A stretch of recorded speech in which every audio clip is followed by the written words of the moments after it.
રાજ્યમાં છેલ્લા 24 કલાકના હવે આંકડા જોઈએ તો 68 તાલુકામાં વરસાદ થયો છે, જેમાં સૌથી વધુ અરવલ્લીના મોડાસામાં વરસાદ થયો છે। છેલ્લા 24 કલાકમાં મોડાસામાં 3.6 ઇંચ એટલે કે 3.5 ઇંચ કરતાં પણ વધુ વરસાદ મોડાસામાં થયો છે।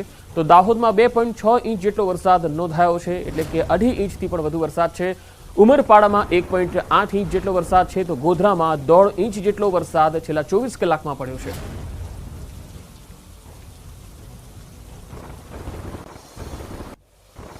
તો વરસાદને લઈને હવામાન વિભાગે આગાહી કરી છે। દક્ષિણ ગુજરાતમાં ભારે વરસાદની આગાહી છે।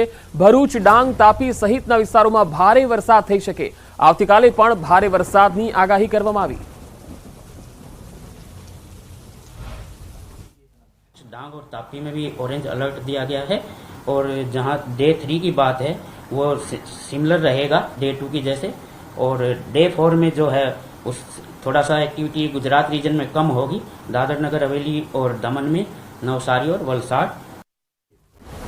तो આવતીકાલથી 2 દિવસ અતિ ભારે વરસાદની આગાહી છે। સૌરાષ્ટ્ર વિસ્તારમાં પડી શકે અતિ ભારે વરસાદ। ભાવનગર, અમરેલીમાં પડી શકે ભારે વરસાદ। તો ગીર સોમનાથ, જૂનાગઢ અને રાજકોટમાં પણ આગાહી કરવામાં આવી છે। बढ़ने की उम्मीद है, जिसमें हमने भावनगर, अमरेली, गिर सोमनाथ, दीव, पोरबंदर, जूनागढ़ और राजकोट में ऑरेंज अलर्ट दिया गया है डे 3 के लिए।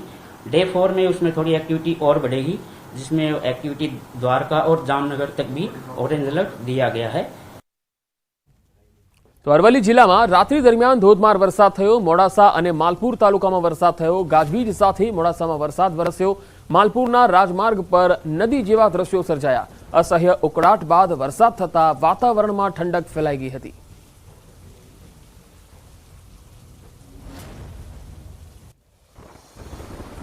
વાત કરીએ દાહોદની। દાહોદ જિલ્લામાં રાત્રે ધોધમાર વરસાદ પડ્યો। તસવીરોમાં જોઈ શકાય છે કે દાહોદના અલગ અલગ વિસ્તારોમાં પાણી ભરાઈ ગયા। સુસવાટા મારતા પવન સાથે દાહોદમાં ભારે વરસાદ ખાબક્યો।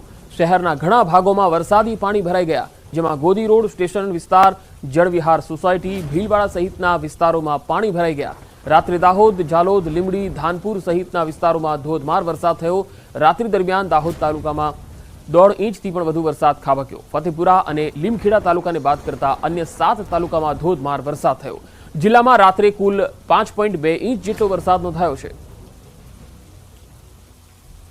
તો દાહોદ જિલ્લામાં મોટાભાગે તમામ તાલુકામાં વરસાદ થયો છે। રાત્રે જ ધોધમાર વરસાદને પગલે દાહોદ શહેરના અલગ અલગ નીચાણવાળા વિસ્તારોમાં વરસાદી પાણી ભરાઈ ગયા હતા।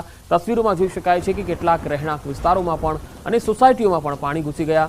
1.5 ઇંચ જેટલો વરસાદ દાહોદમાં નોંધાયો છે। જિલ્લામાં રાત્રે ધોધમાર વરસાદ પડ્યો। અલગ અલગ તાલુકામાં પણ સુસવાટા મારતા પવન સાથે વરસાદ ખાબક્યો હતો, જેના પગલે અનેક વિસ્તારો અને જે માર્ગ છે એ જળમગ્ન બન્યા હતા। દાહોદથી આ તસવીરો આવી રહી છે। વધુ માહિતી સાથે દાહોદથી સંવાદદાતા સૌરભ ગહેલોત જોડાયા છે। સૌરભ, દાહોદમાં હાલ વરસાદની શું સ્થિતિ છે?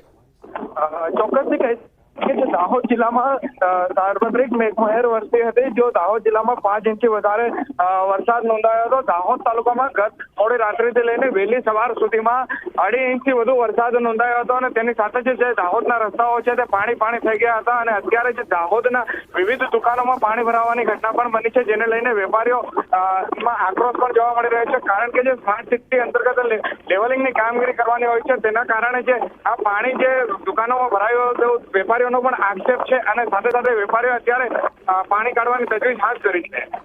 જી સૌરભ, આભાર માહિતી આપવા માટે।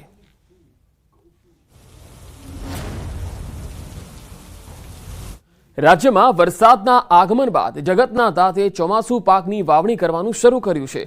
ત્યારે તાપી જિલ્લામાં છેલ્લા 2-3 દિવસથી વ્યારા, વાલોડ તેમજ સોનગઢ તાલુકામાં નોંધપાત્ર વરસાદ વરસી જતા ખેડૂતોએ ડાંગરની રોપણીની શરૂઆત કરી દીધી છે। સામાન્ય રીતે રોપણી લાયક વરસાદની શરૂઆત થયા બાદ 15 દિવસ ડાંગરની રોપણી કરવા માટે ખૂબ જ અનુકૂળ સમય ગણાતો હોય છે। હાલ જિલ્લામાં રોપણી લાયક વરસાદ થવાના કારણે જિલ્લાના અનેક વિસ્તારોમાં ડાંગર પકવતા ખેડૂતો ડાંગરની રોપણી કરતા નજરે પડ્યા। રોપણી લાયક વરસાદ થતા ખેડૂતોમાં ખુશી છે। સારો એવો વરસાદ વરસી ગયો એટલે અમે 10 તારીખથી રોપણી ચાલુ કરી દીધી છે અને આજે 14 તારીખ સુધીમાં અમે રોપણી પૂરી બી કરી દેવાના છે। એટલે આ વર્ષે સારો સમયસર વરસાદ આવી ગયો અને સમયસર અમારી વાવણી થઈ ગઈ. વરસાદ 2-4 દિવસથી ચાલુ થઈ ગયો છે ને પાણી સારું છે એટલે અમે આ રોપણી ચાલુ કરેલી છે અને હજુ અમારી 4-5 દિવસ રોપણી ચાલશે ને પૂરી થઈ જશે. વરસાદને રીઝવવા માટેના ઘણા પ્રયત્નો ગામડે ગામડે થતા રહ્યા હતા અને આ વરસાદ સારો 3 દિવસથી આવી રહ્યો છે તાપી જિલ્લાને. એને લઈને લોકો ખેડૂતો આનંદ ઉલ્લાસભેર રોપણીનું કાર્યમાં જોતરાઈ ગયા છે. રાજ્યના વધુ સમાચારો પર નજર કરીશું. હાલ રોકાઈશું એક બ્રેક માટે.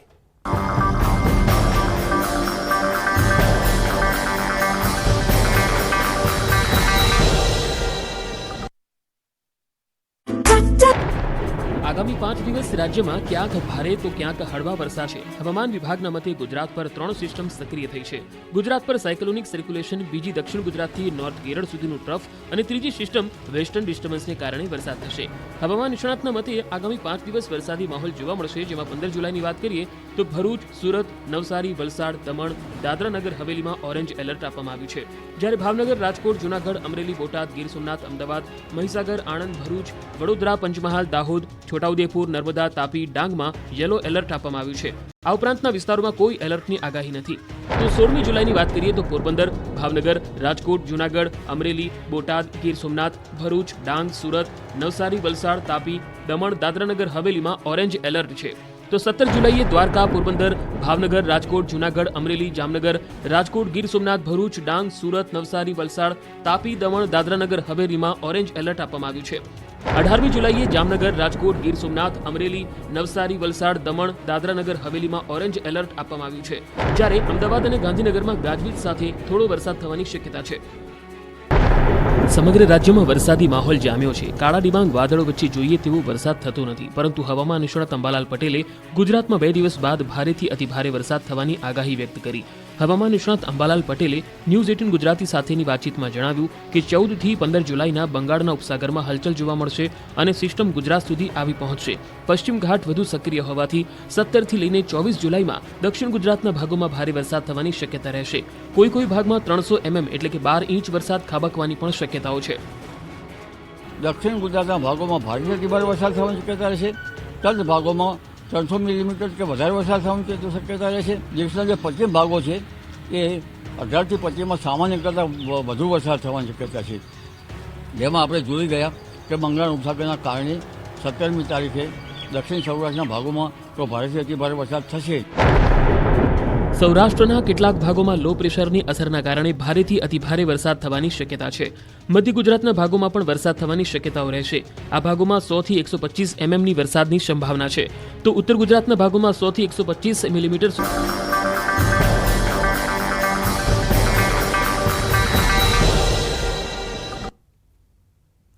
બ્રેક બાદ સમાચારોમાં આગળ વધીએ. સુરતના ચેરાપુંજી ગણાતા ઉમરપાડામાં મેઘો મુશળધાર થયો છે. ઉમરપાડા તાલુકામાં 2 કલાકમાં 4 ઇંચ વરસાદ ખાબક્યો છે, જેમાં કેવડી, શરદા, પીનપુર, ઘાણાવડમાં ધોધમાર વરસાદ વરસ્યો છે. 2 દિવસના વિરામ બાદ વરસાદે ઉમરપાડાને ગમરોડી નાખ્યું છે, જેમાં માંગરોળ, ઉમરપાડા અને માંડવીમાં ધોધમાર વરસાદી માહોલ છે. તો ઘાણવડથી લીમરવાણના રસ્તા પર આવતી ખાડી 2 કાંઠે વહેતી થઈ છે. તસવીરોમાં જોઈ શકાય છે કે ઉમરપાડામાં ધોધમાર વરસાદ થયો છે, જેના કારણે રસ્તાઓ જળમગ્ન બની ગયા છે. 2 કલાકમાં અહીંયા 4 ઇંચ વરસાદ પડ્યો છે. આણંદમાં ગમખ્વાર અકસ્માત થયો, 6ના મૃત્યુ થયા. અમદાવાદ વડોદરા એક્સપ્રેસ હાઈવે પર અકસ્માત થયો. ટ્રક અને ખાનગી બસ વચ્ચે આ ગમખ્વાર અકસ્માત થયો હતો. સ્થળ પર 3ના મૃત્યુ થયા. સારવારમાં 3ના મૃત્યુ થયા છે. તો વડોદરાથી અમદાવાદ તરફ જતા આણંદના ચિખોદરા નજીક આ અકસ્માતનો બનાવ બન્યો, જ્યારે મહારાષ્ટ્રથી રાજસ્થાન તરફ જઈ રહેલ ખાનગી બસને આ અકસ્માત નડ્યો હતો. અકસ્માત બાદ ફાયર અને પોલીસની ટીમ સ્થળ પર આવી પહોંચી હતી. અકસ્માતને પગલે ટ્રાફિક પણ અહીંયા ખોરવાઈ ગયો હતો. તો 2 અલગ અલગ તસવીરો આપણે બતાવી રહ્યા છીએ. જ્યારે આ બનાવ બન્યો, ટ્રક અને ખાનગી બસ વચ્ચેનો આ બનાવ, કુલ 6 લોકોના મૃત્યુ થયા છે. વધુ માહિતી સાથે ફોનલાઈન પર સંવાદદાતા જનક જાગીરદાર આણંદથી જોડાયા છે. જનક, આ અકસ્માતને લઈને લેટેસ્ટ અપડેટ શું આવી રહી છે? જી પંકજ, આ જે મૂળ આખો જે રસ્તો છે એ મુંબઈ અમદાવાદનો રસ્તો છે. અને જે આપણે ચરોતરની જે વાત કરીએ તો આણંદ જિલ્લાની વાત કરીએ તો અમદાવાદ વડોદરા પાસે ચિખોદરા ગામ પાસે અકસ્માત સર્જાયો છે. ખાનગી લક્ઝરી બસ સાઈડમાં પાર્ક કરીને ઊભી હતી, ત્યારે પાછળથી એક ટ્રકે એને અકસ્માત સર્જ્યો હતો, ઘટના સ્થળે 3 વ્યક્તિના મૃત્યુ